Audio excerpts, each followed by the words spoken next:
Marcus Thompson had always been clumsy. At 28, he had learned to live with dropping things, bumping into furniture, and generally making a mess wherever he went. His friends called it endearing, but Marcus knew better.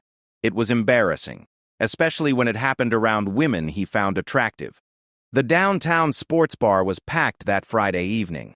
Marcus had come with his coworkers to celebrate closing a big deal at the marketing firm where he worked as a junior account executive. The place buzzed with energy as multiple games played on large screens throughout the venue. Basketball, hockey, and soccer all competed for attention, while patrons cheered and groaned at their respective teams. Marcus stood near the bar holding his third beer of the evening, feeling more relaxed than he had in weeks. The stress of the past month had been overwhelming. Late nights demanding clients and his boss breathing down his neck had taken their toll. Tonight was supposed to be different. Tonight was about celebration and letting loose. He spotted her immediately when she walked through the entrance. She moved with a confidence that caught his attention from across the crowded room. Her dark hair was pulled back in a neat ponytail, and she wore a simple black leather jacket over jeans that somehow looked effortlessly elegant. What struck him most was her posture, straight, alert, purposeful. She scanned the room like someone accustomed to being in control of her surroundings. Sarah Chen had finished her shift at the Police Academy Training Center and decided to grab a quick drink before heading home. At 31, she was a seasoned police officer with 8 years on the force, currently working as a self-defense instructor for new recruits. Her evening had been particularly challenging, training a group of rookies who seemed more interested in showing off than learning proper technique. The bar was louder than she preferred, but it was convenient and close to her apartment. Sarah valued efficiency in all aspects of her life, a trait that had served her well both in law enforcement and in her personal pursuits. She had been studying martial arts since she was 12, starting with karate and eventually mastering several disciplines including Brazilian jiu-jitsu and Krav Maga. Marcus watched as Sarah made her way to the bar. He noticed how other patrons seemed to unconsciously step aside for her, creating a clear path without her having to ask. There was something about her presence that commanded respect without being intimidating. He found himself wanting to talk to her but struggled with how to approach someone who seemed so self-assured. His coworkers were deep in conversation about weekend plans, but Marcus had tuned them out. He kept stealing glances at Sarah as she ordered her drink and settled onto a bar stool about 10 feet away from where he stood. She pulled out her phone and appeared to be texting someone, completely absorbed in her own world. The bartender was a young guy named Jake who had been working at the establishment for about 6 months. He was known for his friendly demeanor and ability to remember regular customers' orders. Tonight, he was particularly busy as the evening crowd had arrived earlier than usual, due to several big games being televised simultaneously. Marcus decided this was his chance. He would walk over, introduce himself, and maybe offer to buy Sarah a drink. It seemed simple enough. He took a deep breath, straightened his tie, and began making his way through the crowd. The space between tables was narrow, made more challenging by the number of people standing around watching the various screens. As Marcus navigated through the crowd, he failed to notice the wet spot on the floor where someone had spilled their drink earlier. The staff had been too busy to clean it up properly, leaving a slick patch that was nearly invisible under the dim lighting of the bar. His dress shoes, polished but with worn soles, provided little traction on the slippery surface. Era was reviewing a text from her partner about their plans for the weekend when she became aware of movement in her peripheral vision. She had developed an acute sense of spatial awareness through her training and professional experience. Even when seemingly focused on other tasks, she remained alert to her surroundings. It was a habit that had saved her life more than once during her career. Marcus took another step forward, his confidence growing as he rehearsed his opening line in his head. He would keep it casual, maybe comment on one of the games playing overhead, then smoothly transition into asking about her evening. He had never been particularly smooth with women, but the alcohol had given him just enough courage to try. The moment his right foot hit the wet patch, Marcus knew he was in trouble. His legs slipped forward while his body weight shifted backward. Time seemed to slow as he realized what was happening. His beer, held loosely in his right hand, flew in a perfect arc through the air. The amber liquid caught the light from the overhead screens, creating an almost artistic trajectory as it sailed toward its unintended target. Sarah sensed the commotion before she saw it. Her training had taught her to trust her instincts, and something had triggered her alert system. She began to turn on her bar stool just as Marcus lost his footing completely. The cold beer hit her squarely in the chest, soaking through her jacket and the white blouse underneath. The liquid was shockingly cold against her skin, causing her to gasp involuntarily. The immediate reaction in the surrounding area was silence. Conversations stopped as nearby patrons witnessed the accident. Marcus, still trying to regain his balance, looked absolutely mortified. His face turned bright red as he realized what had happened. The beer mug had shattered on the floor, creating a dangerous mess of glass and liquid around Sarah's feet. For a moment, nobody moved. Marcus stood frozen, his mouth opening and closing as he struggled to find words. Sarah looked down at her soaked clothing, then back at Marcus. Her expression was unreadable, which somehow made the situation feel even more tense. The bartender rushed over with towels, apologizing profusely even though the accident was clearly not his fault. Marcus finally found his voice, though it came out as a strangled whisper. "I'm so sorry. I'm incredibly sorry. I didn't mean to. I was just trying to—" He trailed off, realizing that nothing he could say would undo what had just happened. He reached into his pocket for his wallet, frantically trying to think of how to make this right. Sarah stood up slowly, beer still dripping from her jacket onto the floor. She looked at Marcus with an expression he couldn't quite read. Was it anger? Disappointment? Something else entirely? The silence stretched between them as other patrons began to resume their conversations, though Marcus could feel their eyes still watching the unfolding drama. The bartender handed Sarah several towels and offered to comp her drink. She accepted the towels but waved away the offer of a free drink. Her movements were controlled and deliberate, showing no signs of panic or excessive irritation despite being completely soaked in beer. This composed reaction somehow made Marcus feel even worse about the situation. Marcus attempted another apology, this time managing to speak more clearly. "Please let me pay for dry cleaning or replace your clothes or anything. I feel terrible about this." He pulled out his wallet and began fumbling through the bills, though he had no idea how much such things might cost. His hands were shaking slightly from embarrassment and adrenaline. Sarah dabbed at her jacket with the towels, considering her response. She had dealt with far worse situations in her professional life, and an accidental beer spill hardly qualified as a crisis. However, something about Marcus's genuine distress and repeated apologies gave her pause. Most people who created problems tried to minimize them or make excuses. This man was clearly taking full responsibility. The crowd around them began to thin as people lost interest in the drama and returned to the games on television. Marcus remained standing nearby, uncertain whether he should leave Sarah alone to deal with the mess or continue trying to help. His co-workers had noticed the commotion but were giving him space to handle the situation himself. As Sarah continued cleaning up, she became aware that Marcus was still hovering anxiously nearby. She looked up at him and saw genuine concern in his eyes, not just embarrassment about making a social mistake. There was something almost endearing about his obvious distress over what was ultimately just an accident. She had encountered far too many people who would have shrugged off such an incident without a second thought. The situation hung in the air between them, waiting for resolution.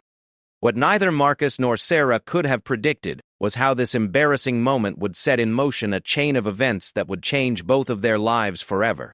The spilled beer was just the beginning of an evening that would reveal hidden strengths, unexpected connections, and the unpredictable nature of human chemistry. Marcus took a step closer, still clutching his wallet, his face a mixture of mortification and desperate hope that somehow he could make amends for his clumsiness. Sarah finished dabbing at her jacket and looked up at him, her expression beginning to shift in a way that would surprise them both. The stage was set for what would become a night neither of them would ever forget. Sarah finished wiping down her jacket and set the towels on the bar. The immediate shock of the cold beer had worn off, replaced by a growing awareness of the situation's absurdity. She looked at Marcus, who was still standing there with his wallet in his hand, looking like a deer caught in headlights. His brown hair was disheveled from his stumble, and his tie had been knocked slightly askew. "You know what?" Sarah said, her voice calm but with an edge that Marcus couldn't quite identify. "Accidents happen." She reached for her purse and pulled out her phone, checking for any damage from the beer splash. Fortunately, it had been protected by her jacket pocket and remained dry. Marcus felt a wave of relief wash over him. "Thank you for being so understanding. Really, I can't tell you how sorry I am. Can I at least buy you another drink? Or pay for dry cleaning?" He gestured helplessly at her soaked clothing, still struggling to process how badly he had messed up what was supposed to be a simple introduction. Sarah studied him for a moment longer than necessary. There was something about his earnest apology that reminded her of the new recruits at the academy, eager to please but prone to mistakes due to nervousness. However, unlike those rookies, this man seemed genuinely remorseful rather than just worried about getting in trouble. "I appreciate the offer," Sarah replied, "but I think I'll call it a night. This jacket is going to need attention, and I have an early morning tomorrow." She stood to leave, gathering her things with efficient movements that spoke to someone accustomed to quick transitions. Marcus felt panic rising in his chest. He couldn't let her just walk away after humiliating her like this. "Wait, please," he called out, perhaps a bit too loudly. Several nearby patrons turned to look at them again, their curiosity rekindled by the continued drama. Sarah paused, one eyebrow raised slightly. "Is there something else?" Marcus struggled to find the right words. "Look, I know I completely messed up your evening, and I know saying sorry doesn't fix your clothes or your plans. But I can't just let you walk away feeling like some clumsy idiot ruined your night without at least trying to make it right somehow." There was something almost charming about his persistence, Sarah thought. Most people would have been satisfied with her polite acceptance of the apology. This man seemed genuinely concerned about her well-being rather than just his own embarrassment.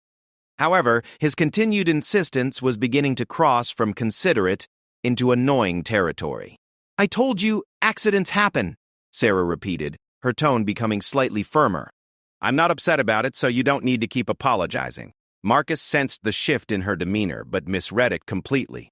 He thought she was just being polite to spare his feelings, when in reality she was starting to feel pressured by his inability to accept her forgiveness. "But surely there's something I can do to make amends," he pressed on. Maybe you could accept that I said it's fine and let me leave," Sarah interrupted, her patience beginning to thin. She had dealt with enough persistent behavior in her professional life to recognize when someone wasn't listening to what she was actually saying. The change in Sarah's tone was subtle but unmistakable. Marcus realized he had somehow made the situation worse, though he couldn't quite understand how. He had been trying to be a gentleman, to take responsibility for his actions, but clearly he was failing miserably. "I'm sorry, I didn't mean to..." "There you go, apologizing again," Sarah said, her voice taking on a slightly teasing quality that confused Marcus even more. "Do you always have this much trouble accepting when someone forgives you?" Marcus blinked, thrown off balance by her question. What do you mean? I mean, you've apologized about 6 times for the same accident, offered to pay for things multiple times, and now you won't accept my answer when I tell you it's okay." Sarah crossed her arms, studying him with the same analytical gaze she used when evaluating trainee performance.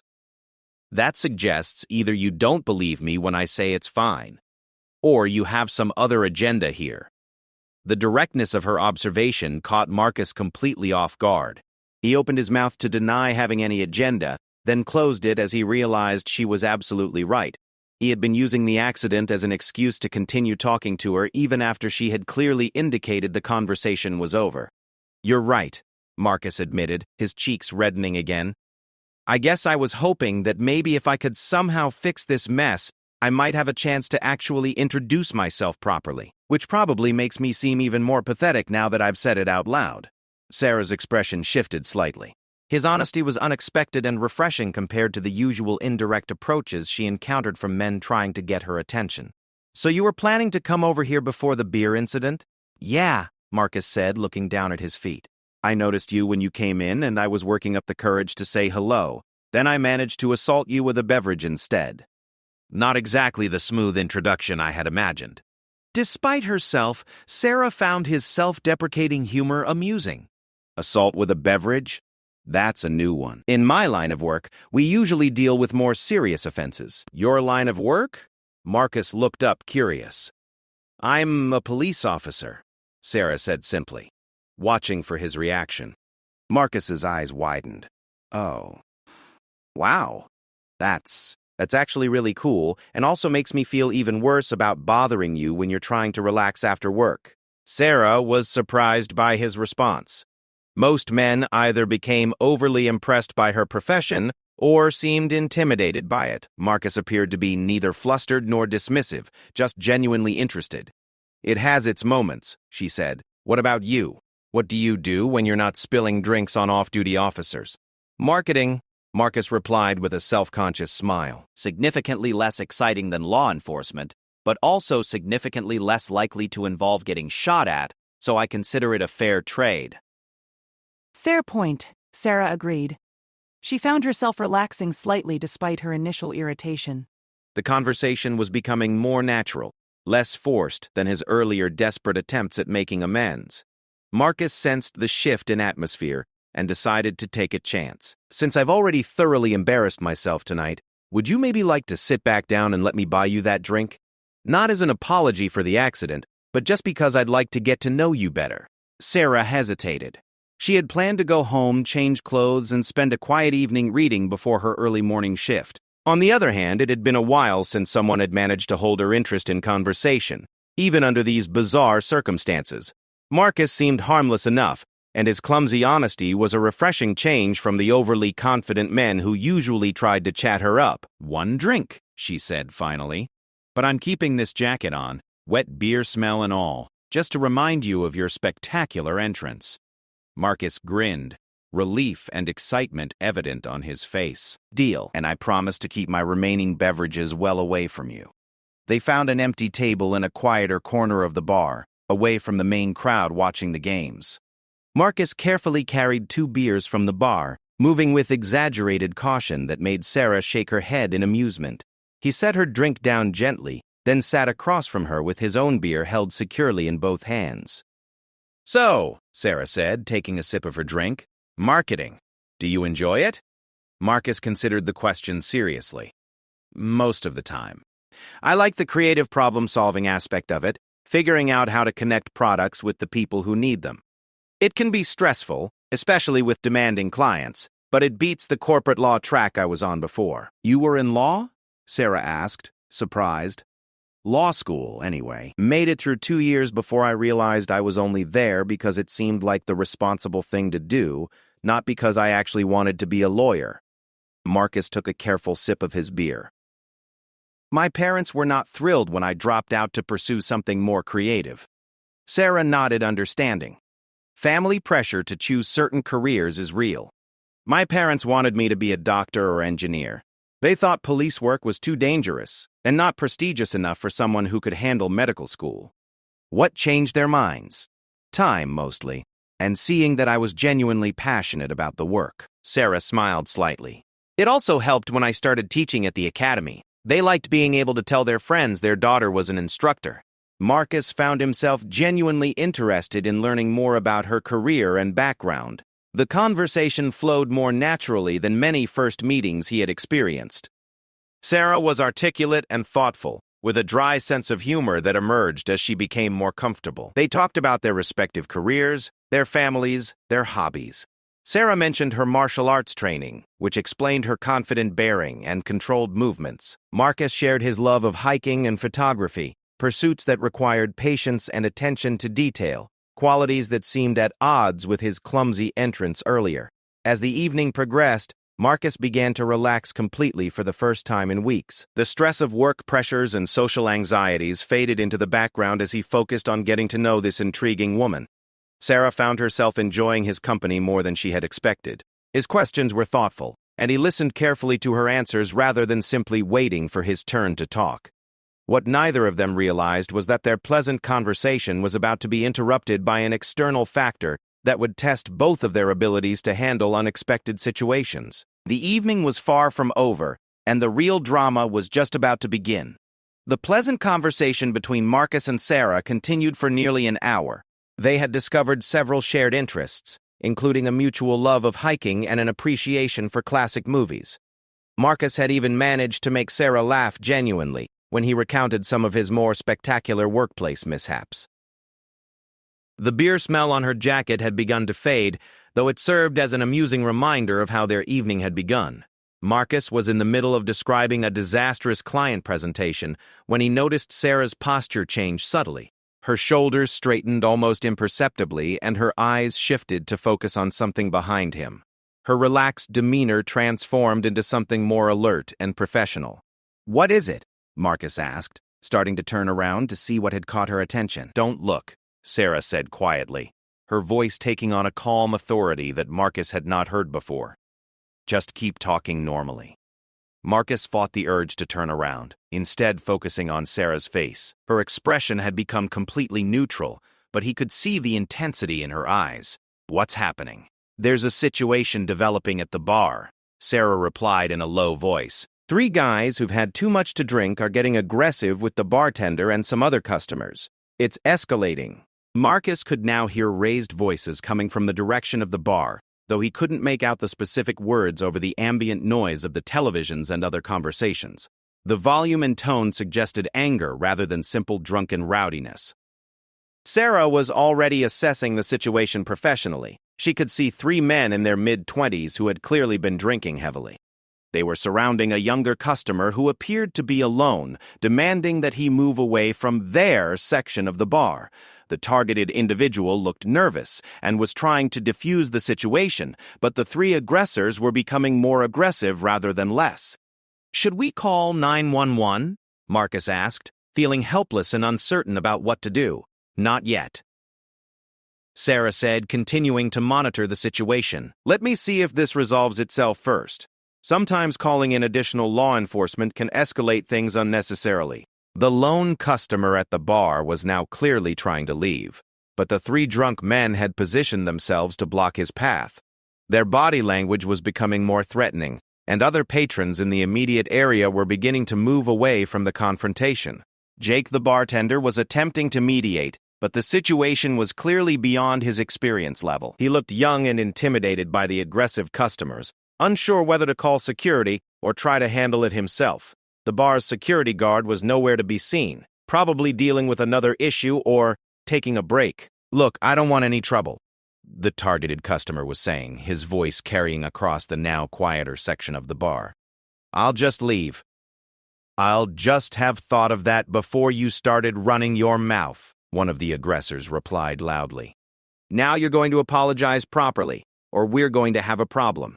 Sarah recognized the pattern immediately. This was how many bar fights began, with someone feeling disrespected over an imagined slight, alcohol removing normal social inhibitions, and the situation spiraling out of control before anyone could step back. In her experience, these confrontations rarely ended peacefully once they reached this stage. Marcus watched Sarah's face as she continued to evaluate the scene. "You're going to do something, aren't you?" "I might not have a choice," Sarah replied. The bartender looks overwhelmed, and this is about to turn physical. As if to confirm her assessment, one of the 3 aggressors moved closer to the lone customer and placed his hand on the man's chest, pushing him back against the bar. The action crossed the line from verbal intimidation to physical assault, changing the legal and practical dynamics of the situation significantly. "That's it," Sarah said, standing up from their table. "I need to intervene before someone gets seriously hurt." Marcus started to stand as well, but Sarah placed a firm hand on his shoulder. "Stay here. This isn't your responsibility, and you could get hurt if things go badly." "But I can't just sit here while you—" "Yes, you can, and you will," Sarah said with quiet authority. "I'm trained for this." "You're not. The best way you can help is by staying safe and calling for backup if I signal you to." Marcus wanted to argue, but something in Sarah's tone made it clear that this was not a request. He watched as she moved purposefully toward the bar, her entire bearing transformed from the relaxed woman he had been talking with into someone clearly accustomed to handling dangerous situations. Sarah approached the group calmly, but with obvious confidence. She positioned herself where she could see all 3 aggressors clearly while keeping the intimidated customer in her peripheral vision. Her stance was relaxed but ready, weight balanced evenly on both feet. "Gentlemen," she said in a clear, authoritative voice that carried just far enough to be heard by the immediate group. "Is there a problem here?" The 3 men turned to look at her, their expressions ranging from surprise to annoyance at the interruption. The apparent leader of the group, a stocky man in his mid-20s with close-cropped hair and a football jersey, looked Sarah up and down dismissively. "This doesn't concern you, lady," he said with a slight slur. "Why don't you mind your own business and go back to whatever you were doing?" "Actually, it does concern me," Sarah replied calmly. "I'm a police officer, and what I'm seeing here looks like harassment and potential assault. So I'm going to ask again, is there a problem?" The atmosphere around the bar shifted immediately. The three aggressors looked at each other uncertainly, suddenly aware that the situation had become more complicated. Other customers who had been trying to ignore the confrontation now focused their attention on the developing scene. "You're a cop?" the leader asked, his tone becoming slightly more cautious but still defiant. "You don't look like a cop. And even if you are, you're not in uniform, so this isn't really your jurisdiction, is it?" Sarah smiled slightly, though the expression didn't reach her eyes. "Police officers are never really off-duty when it comes to preventing crimes. And right now I'm witnessing intimidation, harassment, and what could easily escalate to assault if this continues." The second aggressor, taller and thinner than his friend, stepped forward. "Look, we're just having a conversation with this guy about his attitude problem. Nothing illegal about talking." "You're right," Sarah agreed. "Talking isn't illegal. But surrounding someone, blocking their path, and putting your hands on them without permission, those things cross legal lines." The intimidated customer took the opportunity to speak up. "I just want to leave. I don't want any trouble with anyone." "See?" Sarah said to the three men. "He wants to leave. So why don't you gentlemen step aside and let him go, and we can all get back to our evening." The leader of the group was clearly struggling with the situation. His alcohol-impaired judgment was telling him to continue the confrontation, but the presence of a police officer, even an off-duty one, complicated things significantly. He looked at his two friends, who seemed equally uncertain about how to proceed. Marcus watched the interaction from their table, his hands clenched tightly around his beer glass. He had never seen anything like this unfold in real life, and he was amazed by Sarah's calm professionalism. She looked completely in control of the situation. Even though she was outnumbered and potentially facing three aggressive men, a third aggressor, who had been silent until now, suddenly spoke up with more hostility than his friends had shown. "I don't care if she's a cop or not. We were here first, and this guy disrespected us. He doesn't get to just walk away because some woman says so." Sarah's expression hardened slightly. She recognized the escalation in tone and knew that this particular individual was going to be the most problematic of the three. His body language suggested someone who might not back down simply because of her authority. "What's your name?" Sarah asked the hostile man directly. "Why do you need to know my name?" he replied aggressively. "Because if this situation continues to escalate, I'm going to need to identify everyone involved when I file my report," Sarah said matter-of-factly. "Right now we're having a conversation. But if anyone here commits a crime, this becomes an official police matter with all the paperwork that entails." The mention of police reports and official consequences seemed to penetrate the alcohol-fueled bravado of the first two men. They began looking around nervously, clearly reconsidering their course of action. However, the third man seemed to interpret Sarah's professionalism as weakness. "You think you can intimidate us with your police talk?" he said, taking a step closer to Sarah. "You're just one person, and you're not even armed that I can see. Maybe you should be the one backing down." The tension in the air became palpable. Other customers had now completely stopped their conversations and were watching the confrontation unfold. Marcus felt his heart rate increase as he realized the situation was about to take a dangerous turn. Sarah remained perfectly calm, but Marcus noticed that her stance had shifted slightly. She now stood with her feet positioned differently, her hands relaxed but ready at her sides. Though he didn't understand the technical aspects of what he was seeing, he could sense that Sarah was preparing for the possibility of physical conflict. "I'm going to ask you one more time to step back and let this gentleman leave," Sarah said, her voice remaining steady but carrying an unmistakable note of finality. "After that, the conversation is over and other options become necessary." The hostile man looked at his friends, who were clearly hoping he would back down. When he saw uncertainty rather than support in their faces, his anger increased rather than diminished. "You know what?" he said, moving even closer to Sarah.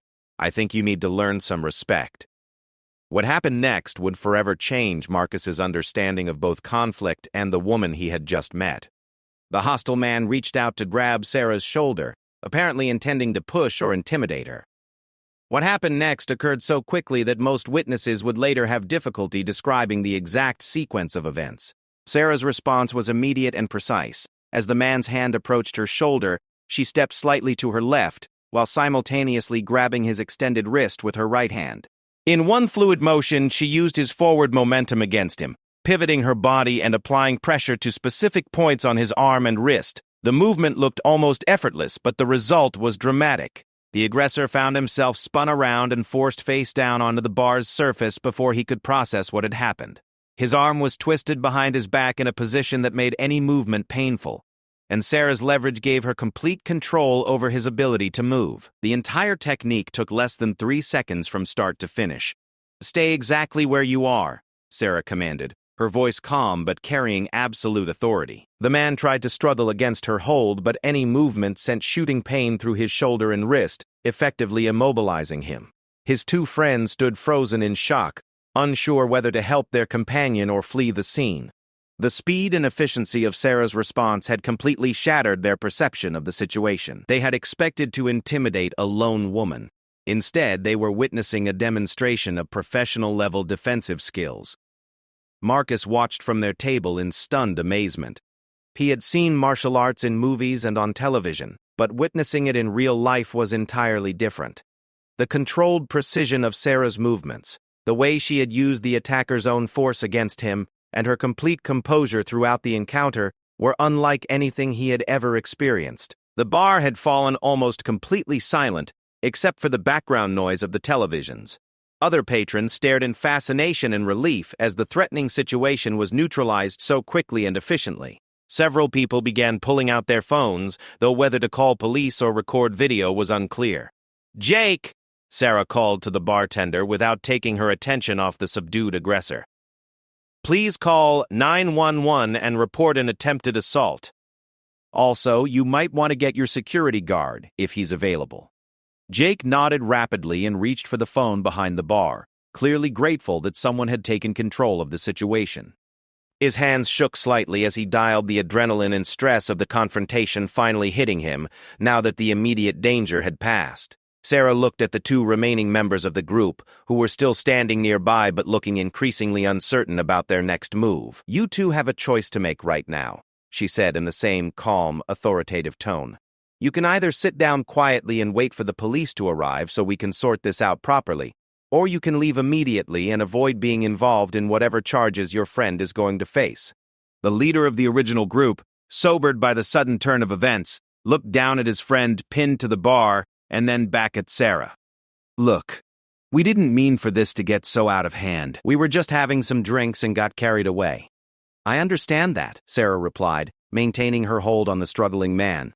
"Alcohol can make people do stupid things. But your friend here made the choice to put his hands on a police officer, which is a felony regardless of whether I'm on duty or not." The man she was restraining continued to test the limits of her hold, apparently not yet ready to accept his situation. Each time he moved, Sarah made a slight adjustment that increased his discomfort without causing actual injury. Her technique was clearly designed to control rather than harm, though it was obviously effective at preventing any further aggression. "Let me go!"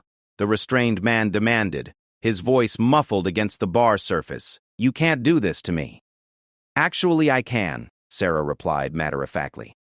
"You attempted to assault a police officer, and I'm detaining you until backup arrives. You have the right to remain silent, and I strongly suggest you exercise that right before you make this situation worse for yourself."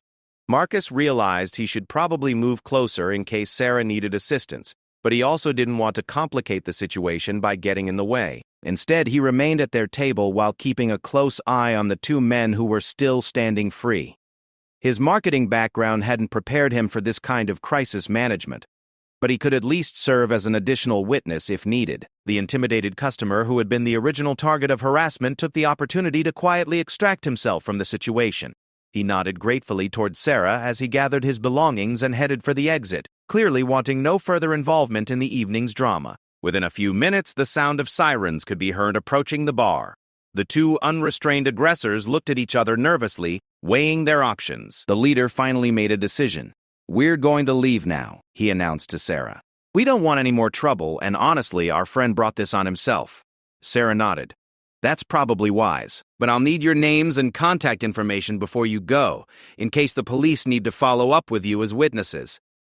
Both men reluctantly provided their identification, which Jake wrote down behind the bar. They gathered their belongings and headed for the exit just as the first police car arrived outside. Sarah continued to maintain her hold on the third man, who had finally stopped struggling and was now lying still against the bar. 2 uniformed officers entered the establishment and quickly assessed the scene. Sarah identified herself and provided a concise summary of what had transpired, maintaining her professional restraint of the suspect throughout her explanation. The responding officers were clearly impressed by her handling of the situation and took custody of the detained man with minimal fuss. As the suspect was being handcuffed and read his rights, he finally seemed to grasp the full consequences of his actions. "This is crazy," he protested.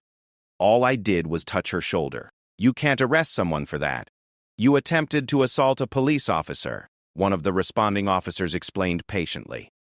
"The fact that Officer Chen was able to defend herself doesn't diminish the crime you attempted to commit." The paperwork and statements took another hour to complete. Marcus waited patiently at their table, occasionally bringing Sarah water or coffee as she worked with the responding officers to document the incident. He was struck by her professionalism and attention to detail as she provided her account of events. Finally, as the bar began to return to something approaching normal operation, Sarah returned to their table. She looked tired, but not particularly stressed by the evening's events.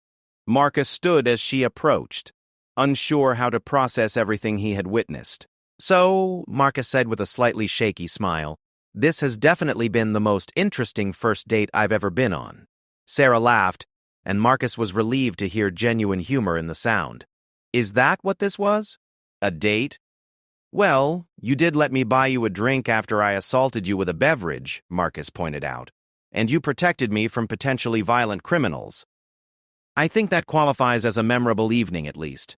"It's certainly been unique," Sarah agreed, settling back into her chair. "I have to say, most people would have run for the exit when things got serious. You stayed to make sure I was okay." Marcus felt his cheeks redden slightly. "I was terrified," he admitted, "but there was no way I was going to leave you to deal with that alone, even though I probably would have just gotten in your way if I had tried to help." Sarah studied his face for a moment. "You know, recognizing your limitations and staying out of the way when professionals are handling a situation is actually a form of help. A lot of people would have tried to jump in and made things more dangerous for everyone." "Including you?" Marcus asked. "Especially me," Sarah confirmed. "When civilians try to help in physical confrontations, law enforcement officers end up having to protect both themselves and the well-meaning helpers. You showed good judgment by staying back." They sat quietly for a moment, both processing the evening's events. The bar around them had returned to normal operation, though Marcus noticed several patrons still glancing in their direction with curiosity and respect. "Can I ask you something?" Marcus said finally. "Sure. Where did you learn to do that? I mean, I know you said you study martial arts, but that was incredible. You made it look effortless." Sarah smiled. "Years of training, both in formal martial arts and through police academy instruction. The technique I used is called a standing arm bar. It's designed to control someone without causing permanent injury, which is important in law enforcement situations. Have you had to use those skills often in your work?" "More than I'd like, but not as often as you might think," Sarah replied. "Most police work is actually pretty routine, but when situations do turn physical, proper training can mean the difference between everyone going home safely and someone ending up in the hospital." Marcus shook his head in amazement. "I have to admit, when I was trying to work up the courage to talk to you earlier tonight, I never imagined the evening would include watching you single-handedly neutralize a bar fight." "To be fair," Sarah said with a grin, "when I decided to have one drink after work, I didn't imagine the evening would include getting doused in beer by a clumsy marketing executive who would then turn out to be surprisingly good company during a police incident." They both laughed, and Marcus felt the tension of the evening finally beginning to dissipate. Despite the unusual circumstances, he realized he had genuinely enjoyed getting to know Sarah. Her combination of professional competence, personal warmth, and dry humor was unlike anyone he had met before. "So what happens now?" Marcus asked. "I mean, after tonight, drinks at a sports bar seem like they might be a bit tame for future social activities." Sarah grinned. "I don't know about that. Tonight had beer spills, criminal suspects, and police intervention. That's pretty much my entire social life rolled into one evening." "In that case," Marcus said, taking a deep breath and hoping his courage wouldn't fail him again, "would you maybe like to have dinner sometime? Somewhere without alcohol service, just to be safe?" Sarah pretended to consider this seriously. "That depends. Can you promise not to accidentally assault me with any food items?"